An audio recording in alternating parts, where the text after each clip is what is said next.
10-Minute Jazz Lesson Podcast, episode 416.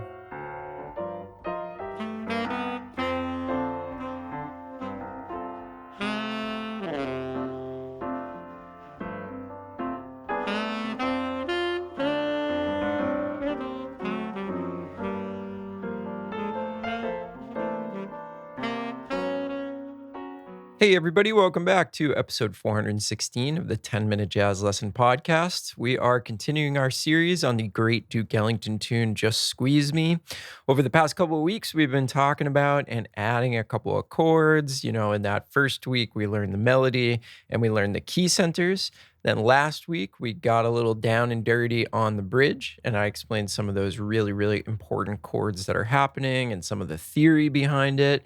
And this week, we're going to add a couple more things, and this is going to have to do with the A section.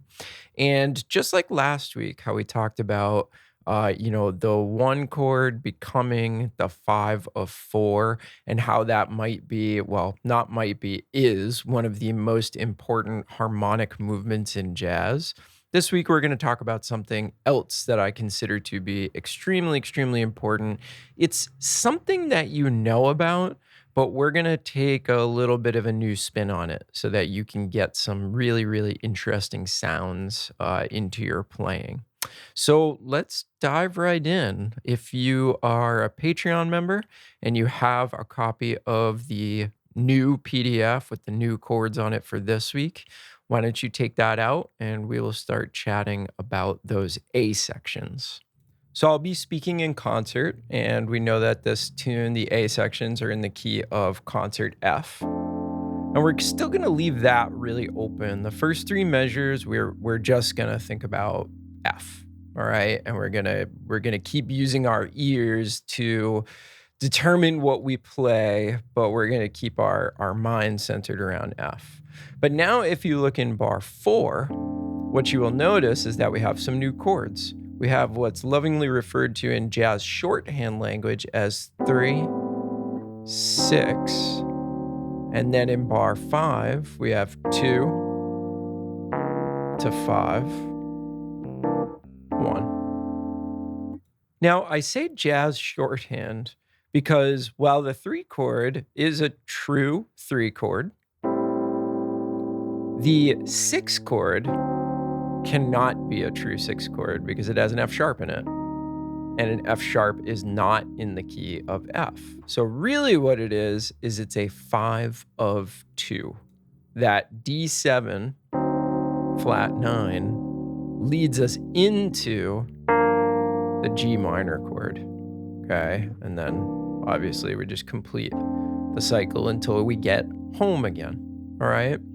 Now, that 6 chord, as we call it in shorthand, the 5 of 2, gives us an opportunity to use some diminished language, all right? And I am going to give you the simplest diminished language that I know of, which is simply to outline a diminished 7th arpeggio. Now, what is that? Because if some of you are sitting there going, well, I don't really know what that is. I've never played that before. Let's talk about how we build a diminished arpeggio. So you'll notice on the concert pitch sheet, I write above that measure, use an A diminished arpeggio. So we need to build that. So a diminished 7th arpeggio is just a stack of minor thirds. So if we start on A, we go up a minor third, we get C. And then if we go up a minor third, we get E flat. And then if we go up a minor third from there, we get F sharp. And that's it. There's our diminished 7th chord. And our arpeggio is simply just playing it one note at a time. So what you're going to do over bar 4 is you're going to simply use those 4 notes and try to arrange them in an interesting way. And the beautiful thing about only having access to those 4 notes is that it's almost impossible to screw up coming from that set of 4 notes into a chord tone over G minor. Because essentially what we have is this movement.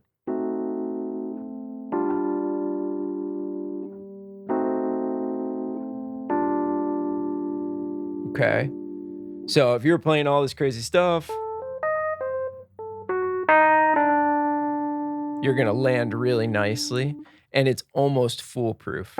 Of course, you're going to have to practice and work this stuff out. I mean, the first thing that you need to do is have a really good handle on that concert A diminished seventh arpeggio, right? But I think what you'll find is that the voice leading works really, really nicely. Now, here's something you can think about as you start to use that diminished seventh arpeggio to get from bar 4 to bar 5 is think about how those 4 notes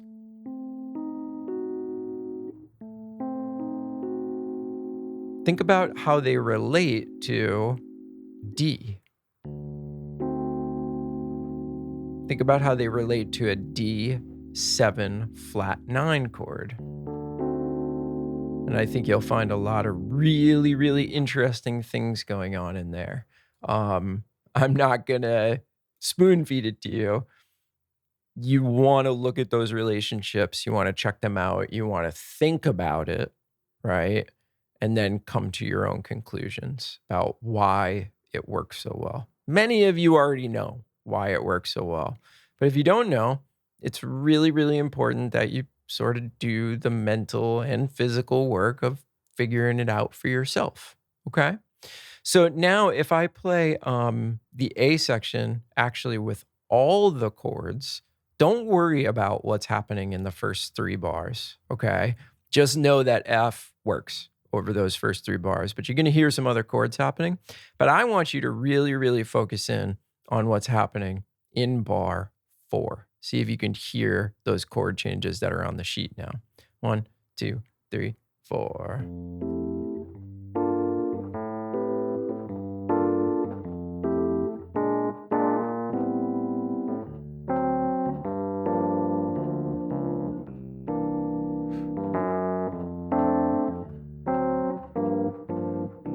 Now we go into the second A. And you'll notice it happen again.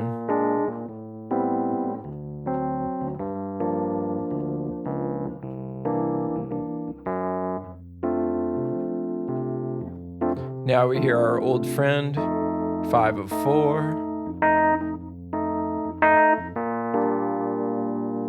to 4, 5 of 5, 5. Now we get our last A. And we hear it happen again. 3, 6, 2.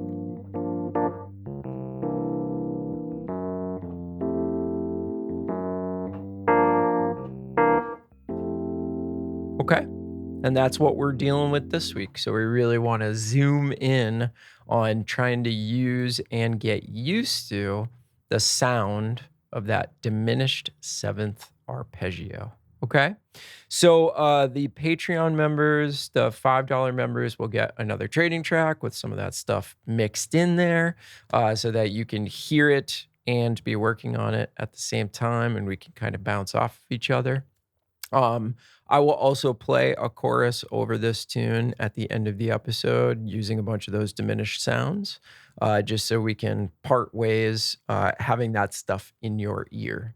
So if you're new to the show and you don't know what I'm talking about with the Patreon thing, this is a listener-supported podcast, which means, we don't do any advertisements or anything like that. So really we rely on your support, the people who listen to this podcast and actually get something out of it to keep us going. So if you want to help us keep the podcast going, if you like it, you want to see it keep coming out, go to our website, 10minutejazzlesson.com, and click on one of the Patreon banners. Or you can go to Patreon's website and search for the 10-Minute Jazz Lesson podcast. Either way, you'll be able to find us. You'll be able to find out all the information, what you get in return for that small monthly donation. And you can sign up and get instant access to all of that stuff immediately. Thank you to 2 new patrons this week. Thank you to Chris and Nora. And of course, to the over 350 members we have over there supporting us. Thank you. This podcast wouldn't be a thing without you. So again, 10minutejazzlesson.com, click on one of the Patreon banners or patreon.com, search for the 10-minute jazz lesson. All right, I'm going to play a chorus here at the end. Have fun with this stuff. When you start using that diminished sound, you're just going to have such a blast. It's such a great and rich and amazing sound. So I'm really looking forward to you being able to do that if you've never come across this stuff before. All right, we'll see you next week with another brand new episode. Talk to you soon, everybody. Bye.